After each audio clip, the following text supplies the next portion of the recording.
Well, hey, everybody. Happy Thursday.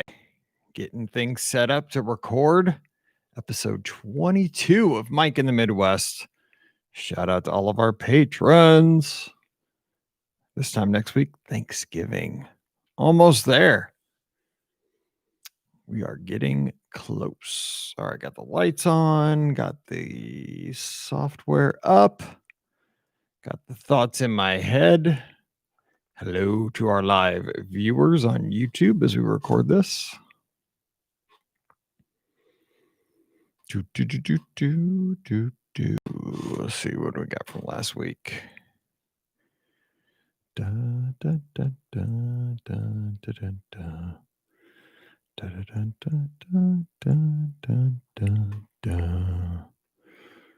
me see something here.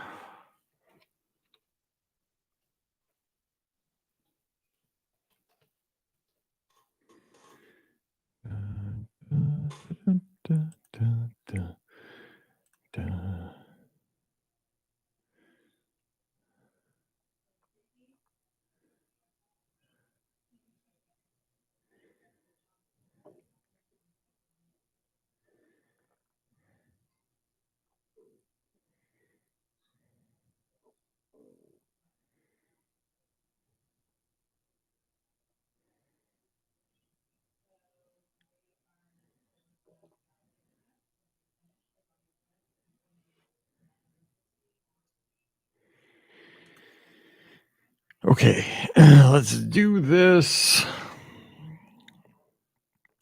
Checking a couple things, and here we go.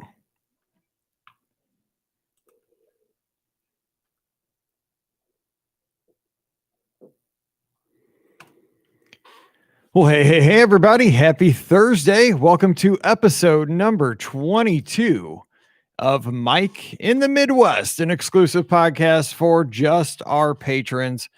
If you're listening to the show, if you're seeing the show on the Patreon page, thank you very, very much for supporting the podcast as we continue to always try to keep 3 to 4 shows out a week and meet at least once a week together live and take your calls and have a good time discussing Disney. So thank you for being there for us. In these times where travel is a bit down, it'll pick up again here soon, I have no doubt. But we're going to get through the holiday season, then 2021 will be here before you know it. And hopefully things will get back to semi-normal as 2021 kicks off and into the spring, I would guess. But again, from the bottom of my heart, thank you for being a patron. Thanks for supporting us over here. I hope you're enjoying these extra little podcasts every Thursday. I don't know how much they're offering you in your commute or on your runs, or maybe as you're raking the leaves here in the fall. I just appreciate, I'm getting feedback here and there in emails, Twitter, and so forth. Do let me know what you think. And if you have suggested topics, I know Marlesa's got one. I'm going to do that coming up here as we get past Thanksgiving. Let me know what you think. We had a discussion about an MGB that I used to drive with another one of our patrons a couple days ago via email. Every MGB story is funny. If you know it, I talked about how that was one of my first cars. MGBs had a windshield that, no kidding, it couldn't have been a foot tall. It might have been like 10 inches tall, but it had 3 windshield wipers that were probably about 9 inches long each. And in this conversation, I was talking to AJ. We talked about how I got caught in the rainstorms many times in my MGB with the top down because, just pop up in the middle of the summer. And it was a bear to put that top up in an MG. It was hard. It barely fit. The buttons were like rotted out and so forth that you had to push things down. You bust your thumb. And so many times I just leave the top down on the MG and just hope it didn't rain. I get caught and I'd have those 3 windshield wipers going for all they're worth and just getting poured down. Yeah, it was fun. It was like an American Austin Powers kind of thing. Anyway, I hope you're doing well. We have 1 week until Thanksgiving. This time next week, we'll get together and, hopefully you'll have some kind of a Thanksgiving this year here in the States, whether it's just you and your family. Maybe you are having a few folks over, maybe some parents. Maybe you're just having a Thanksgiving by yourself. Either way, I hope it's a great one for you and you get a chance to reflect on how lucky we truly are to get to do what we do. I know that 2020 has been, it's been a challenging year in many, many ways. The most challenging year I've had in my personal career, as a travel agent and, in my working adult life, honestly. But we're going to make it through. We get creative, we see things through, and we work hard. And I think we see the benefits on the other side. And I think the other side is getting there very soon. Now, next Thursday, the show is going to be about things I'm thankful for in 2020 and things I've been thankful for over the past 46 years of my life. So I think that next week's show will be kind of interesting because I'll be sharing a lot of things that kind of cross my mind as I reflect on the Thanksgiving season. And hopefully you'll have some of those same things and we can share those. And I think just by sharing them, it makes us feel good about things. And it makes us really understand and take an inventory of when things are bad, they're not necessarily as bad as you might think. But today's topic is going to be memories of Thanksgiving growing up here in the Midwest. Things that we did that maybe were similar to where you live around the country, around the world, or maybe they're different.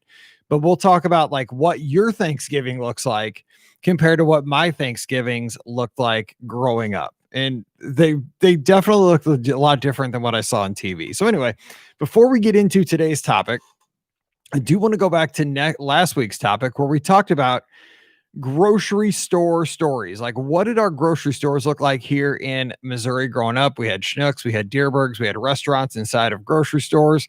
We had automatic orange juice machines, the cereal aisle, the toy aisles. Those are always fun. We talked about that. But my good friend Megan Green, one of our patrons, she says, in regards to last week's show, we did have an IGA in Maryland where I grew up, and I went there often with my grandmother when she did her grocery shopping.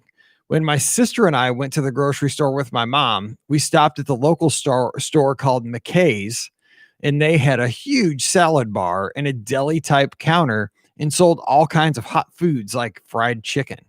Then off to the side, they had a cafe area with tables and chairs where you could sit and eat your dinner.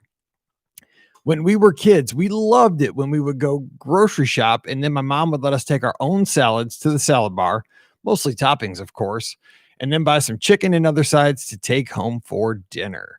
You know what? I didn't even mention that, but I remember the first time, again, showing my age, that I saw the salad bar at Dierberg's growing up. That was like a revolutionary thing, right? You could go there, you got the white styrofoam, square container, and you'd load that thing up. And I was exactly like Megan. My salads were always light on the lettuce, heavy on the bacon bits and the sunflower seeds, the unshelled sunflower seeds, the egg, the chopped up egg, of course, tons of dressing. Looking back, I probably thought I was the healthiest guy in the world by getting these salads. And I bet you that box of salad was 5,000 calories because all it was it was all the bad stuff. It was the toppings. It was the croutons with, tons of probably ranch dressing or Thousand Island. I can't remember. But yeah, it was revolutionary. And you're right. You could get soups. You could get hot wings. I'm trying to think what else. Now our Dierberg's down the road now is super fancy. You can get sushi right there near the salad bar, which we don't do because I would eat sushi, but nobody else in the family does. And if I ate it in front of them, it'd probably gross them out. So yeah, things have evolved over the years, but yeah, definitely that salad bar the first time. And yeah, we did have tables there too, and you could eat it right there. Revolutionary, right? It didn't take much to entertain us as kids back in the day. So on that note, let's talk about some of my memories from Thanksgiving over the years growing up. First of all, as a kid, and I don't know how this worked out for you, but how Thanksgiving morning worked. Now, again, my birthday is November 27th, so it's always around Thanksgiving. Some years it's on Thanksgiving. So it was always super exciting for me as a kid, right? I was getting ready to either have my birthday, I already had it, but I usually had, something to look forward to other than Thanksgiving. But I'm a very much a holiday person. Like Mallory and I are the two that love Christmas. We've been counting down already. I've heard her playing the Christmas music on her Alexa upstairs, many, many times already. So we are kind of the countdown to the Christmas type people. So as a kid, I was the same way. And so remember, Thanksgiving morning was kind of a different beast back in the 1980s. Back then, we didn't have, as many TV channels. We didn't have obviously on-demand programming. So the thing you were looking forward to was this was kind of the beginning of the holiday special season. So you know that eventually you're going to get to see Frosty the Snowman, Rudolph the Red-Nosed Reindeer, Santa Claus is Coming to Town, those classics. But of course, you always wanted to catch Charlie Brown Thanksgiving because not only was that an indicator that, okay, Thanksgiving's coming up soon, because that would usually air the week before, maybe a couple days before Thanksgiving. It really set the mood for what was coming, right? You watch it every year. It was like a excuse me, it was like a security blanket. You knew what was in the 30-minute show, and it was always fun to watch. Now, alongside that, I don't know if you watched this, but they did have companion Peanuts videos that I used to show my students every year. Not only the Charlie Brown Thanksgiving, we always watch that the last 30 minutes before Thanksgiving break as a teacher, but I would show them in the weeks before. They had cartoons that were longer than 30 minutes, and it talked about the pilgrims coming over on the Mayflower. And of course, all this is kind of the stuff that we learned in school in the 70s and 80s. It's not necessarily taught the exact same ways now, but it kind of gave a pretty accurate historical depiction of how the pilgrims got from England over to Massachusetts, Plymouth Rock, and so forth, and the rough winters and the first Thanksgivings, how we thought it went, at least in the 80s. So I always show that to my kids, and it was more historically accurate than, Snoopy, making toast and popping popcorn and everybody sitting out in the backyard fighting a lawn chair, right? That's how the one that we always watch now went. Anyway, so we'd watch that leading up to Thanksgiving, but then Thanksgiving morning, you would get up. And it's weird because it's a holiday. Again, a lot of holidays you get up early as a kid, right? Easter, Christmas, so forth. You get up early because here in the central time zone in the Midwest, you would want to tune into the Macy's Thanksgiving Day Parade. And, the thing was, that was our window into what New York City looks like for a kid from suburban St. Louis, Missouri. You saw the tall buildings. Of course, you saw the Macy's. We didn't have Macy's growing up here in Missouri. We had Famous Bar, which was our department store, which eventually did get bought out by Macy's about 10 or 15 years ago. So now we do have Macy's. But growing up, it was always Famous Bar was the name of and Dillard's were our big, department stores, kind of equivalent to a Macy's. But Macy's, of course, always seems so I don't know, to me, from a kid from Missouri, it seemed like a prestigious brand. Like, ooh, you were rich if you went to Macy's, because Macy's is where Santa was. And that's where all the cool toys were. And that's where all the famous folks from New York went to shop. They went to Macy's, right? It was a brand. And so, when you saw the Macy's Thanksgiving Day Parade, you thought you were watching something very fancy because it was out in New York City. And that's where the fancy people are. Of course, you tuned in because you wanted to watch the balloons, most of all. At least for me, I wanted to see the balloons. I wanted to see if there was a Garfield balloon or a Smurfs or a Mickey Mouse balloon, because there's been many Mickey balloons over the years. I know that just probably about 5 or 6 years ago, there was a Disney Cruise Line Sailor Mickey balloon that, even in my 40s, I was excited to tune in and watch that. Now, here's where you're going to get cranky old Mike in the Midwest version for just a second. I like parades that are just parades, right? They have marching bands from around the country. They have famous people on floats. They have balloons, right? You have decorated floats, kind of like the Rose Bowl parade, right? You got the flowers on the floats and so forth. What I think the Macy, and I don't know what this year's will look like next week, but we'll see, because of course COVID, who knows? I hope they just have some kind of version. But it seems like it's turned into just like one Broadway show after the next. And I know a lot of you guys are totally into Broadway shows. I appreciate the talent and I love watching them when I sit down to watch them.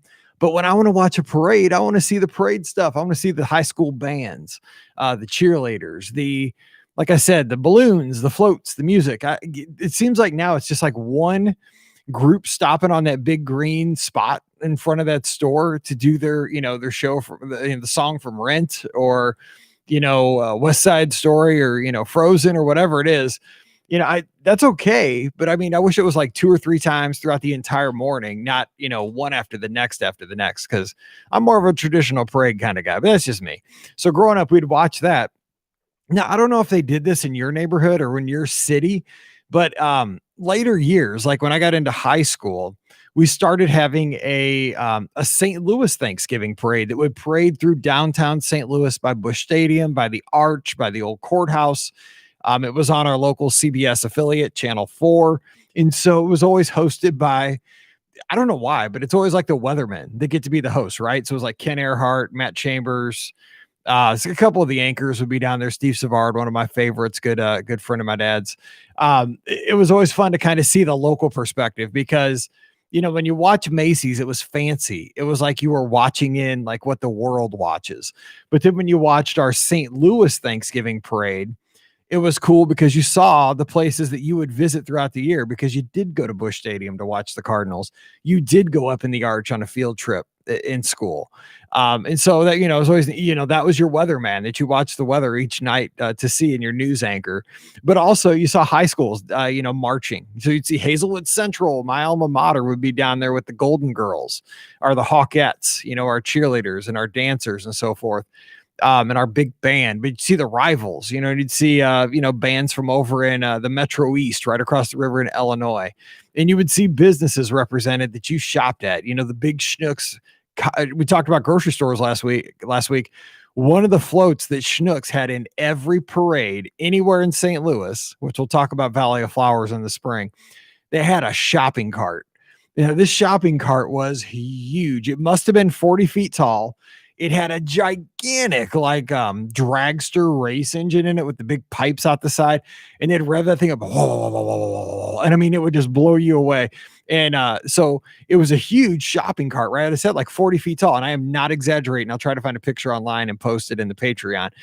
And they would fill the cart full of balloons that were filled with helium. And at some point, there was this little trap door. It would pop open and the balloons would fly out and it'd rev the engines. And it was like, it said Schnucks on the side, just like a regular shopping cart. It was awesome. You saw stuff like that. You saw, Handyman Hardware had a float and so forth. So it was cool to see. But yeah, you would kind of alternate between Macy's and the St. Louis parade. So that was always a big deal. Is you watch that though as a kid. You were getting antsy because what we did as a family was we always went to my grandparents' house. My grandparents were Allman, talked about them last week. My grandma worked at Tomboy. My grandpa, I'm kind of named after him. Both my grandpas were named Charles. My middle name is Charles. My grandma called me Chucky. Yeah, imagine that. And so it was always exciting to go over to grandma's for Thanksgiving. That's where we would go because my cousins. Now, again, I don't have any brothers. I have one sister that's 4 years younger than me. No brothers, but I had two guy cousins right around my age, and they lived down in Poplar Bluff, Missouri, which is a small town, southeast Missouri, down by Arkansas. And for every Thanksgiving, they would come up and we'd celebrate Thanksgiving together at grandma's. That was my dad's brother. So it was all the Rawlins getting together. And I will tell you what, we would go over to grandma and grandpa's probably around noon and wait it out. We'd watch the rest of the parade there. Football would be coming on. We'll talk about football in just a second. But I remember I was so excited to see my cousins, Chris and Derek. I would seriously get over to my grandma's, excuse me, and I would literally just sit at the window and just watch for their van to come down Harrison Street. That they were there. It was about a 3.5 hour drive from their house to get up to my grandma's. And as soon as they pulled in, it was just like chaos reigned. We were always excited to see each other. We'd go outside, we'd grab the golf clubs, we'd do chip and putt. They would bring like remote control cars. It was amazing. What it was kind of a preview for Christmas Eve because they would come up for Christmas Eve as well. But we had a great old time, playing outside, throwing the football. I had my Neil Lomax St. Louis football Cardinals jersey on, number 15, or Jim Hart. It was awesome. And so, it was like you got to see them only a few times a year. So when I got together with my cousins, it was a big deal.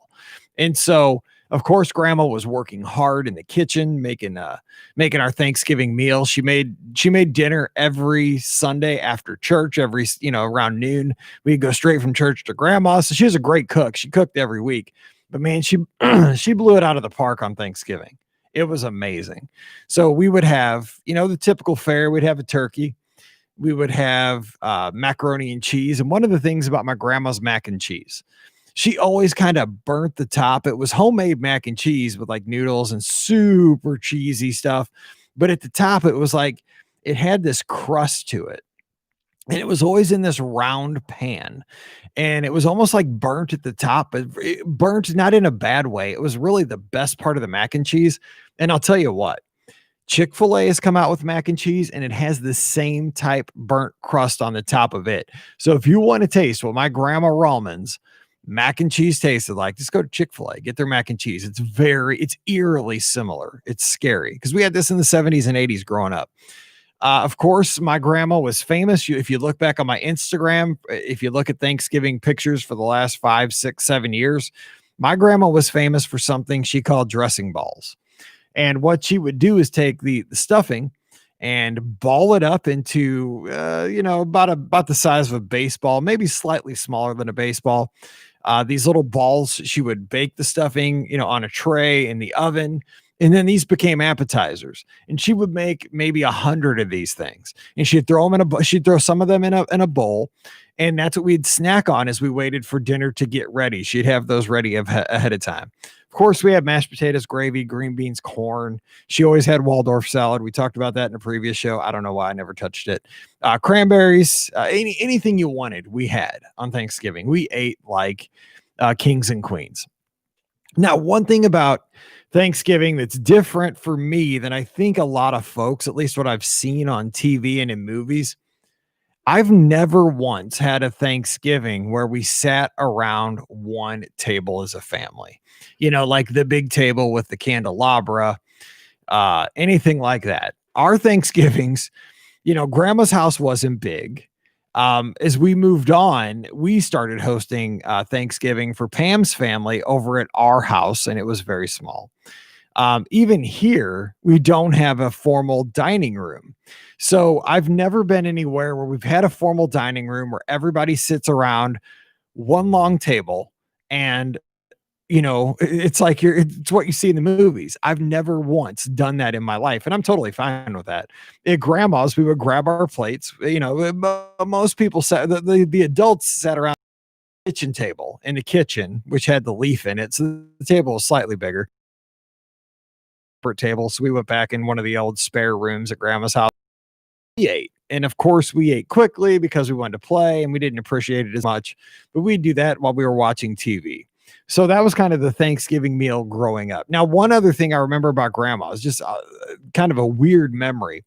I do remember one Thanksgiving watching on the TV. Of course, the Cowboys and the Lions always play separately on Thanksgiving. The Lions, I think, usually play the early game against somebody, usually Green Bay or somebody in the NFC North. And then you'd have the Cowboys play somebody in the second, the afternoon game. Usually it was the Redskins or the Giants or somebody out of the NFC East. Anyhow, I do remember that one game that it was played in Dallas at the old stadium where it had the seats were covered, but the football field was exposed to the elements. I think Jerry Jones said so the guy could look down on his team without an obstruction. That's kind of funny.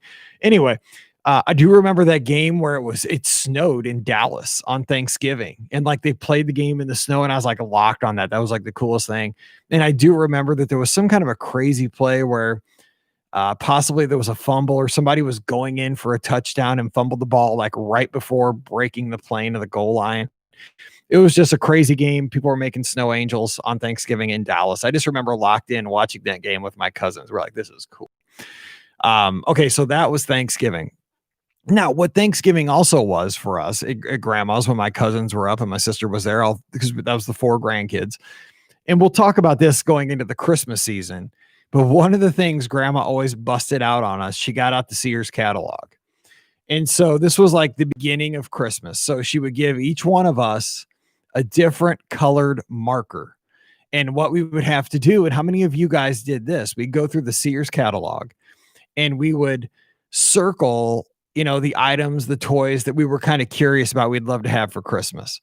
So like if there was a remote control car or something, I wanted it and my color was purple.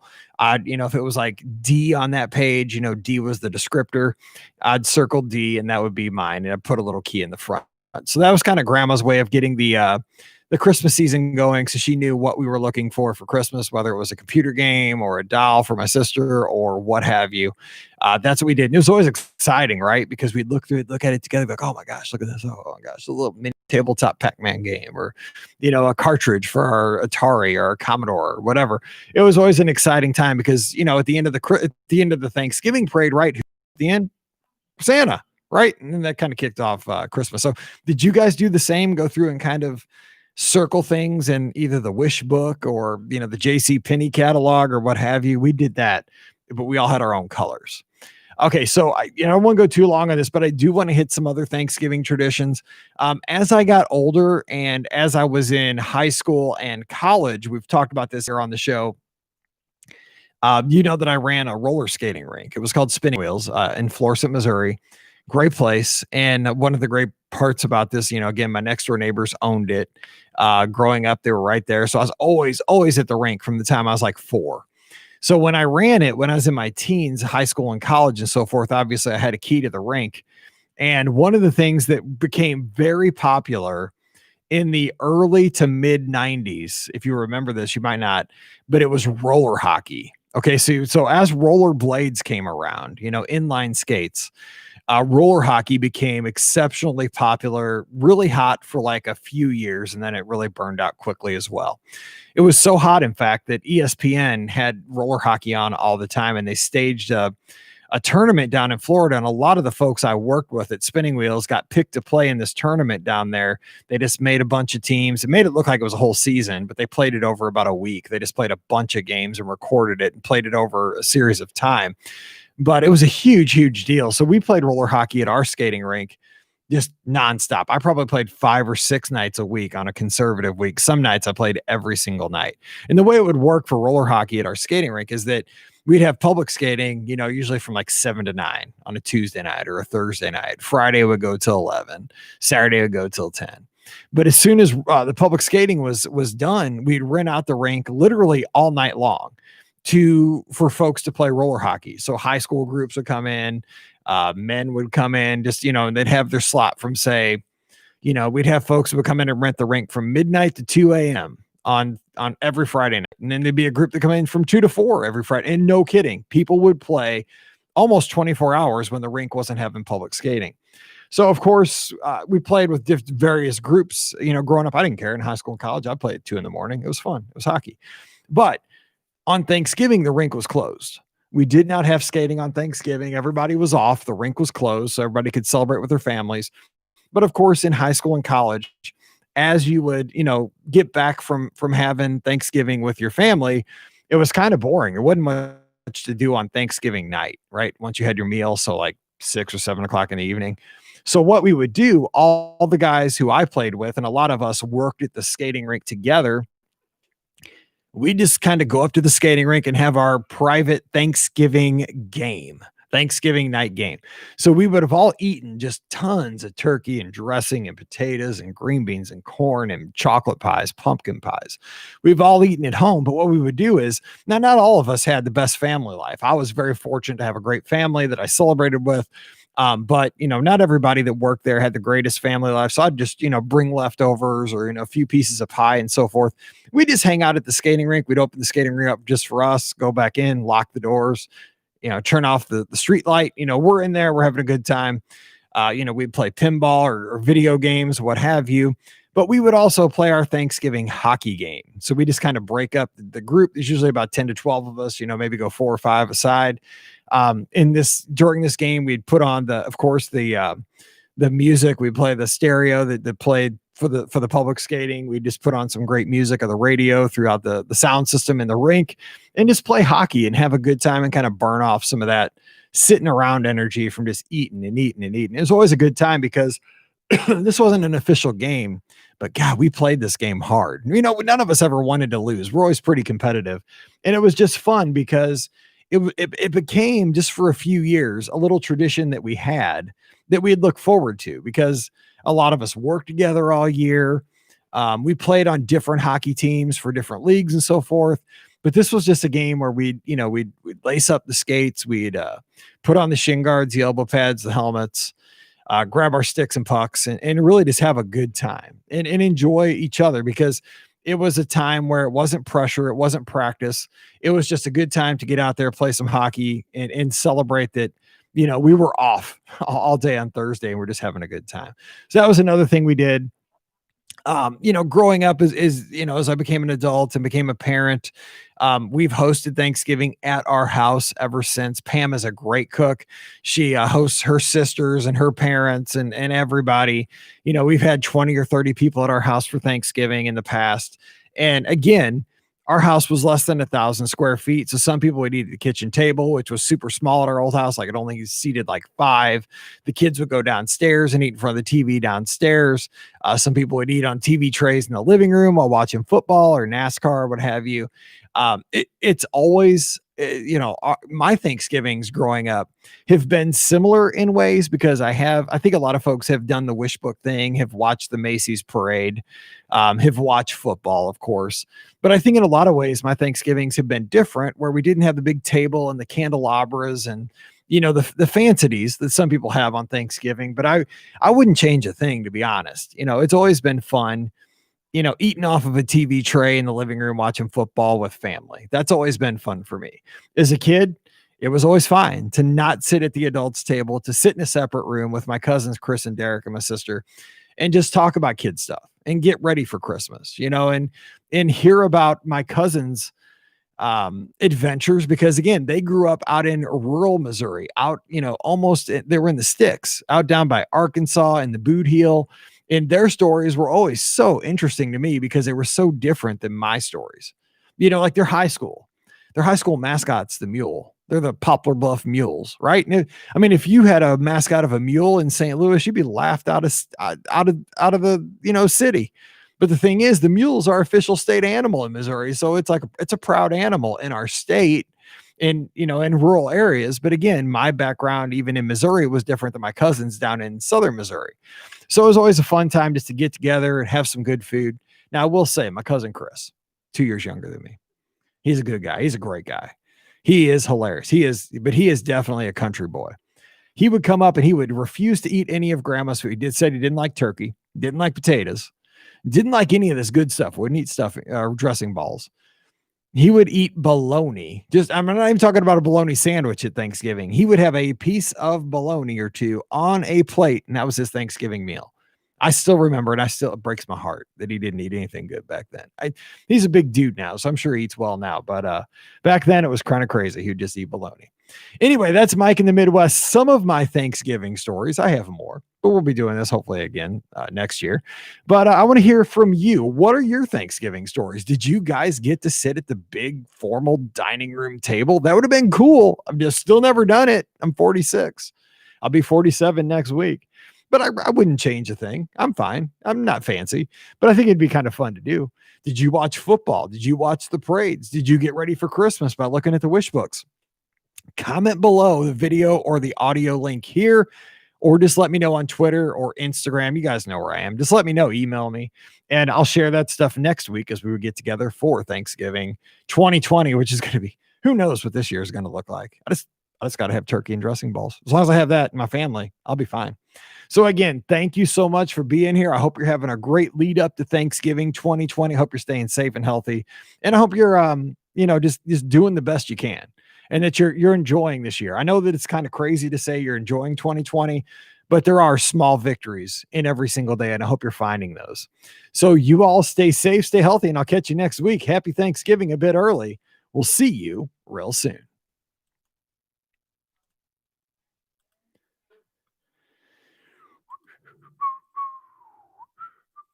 See ya.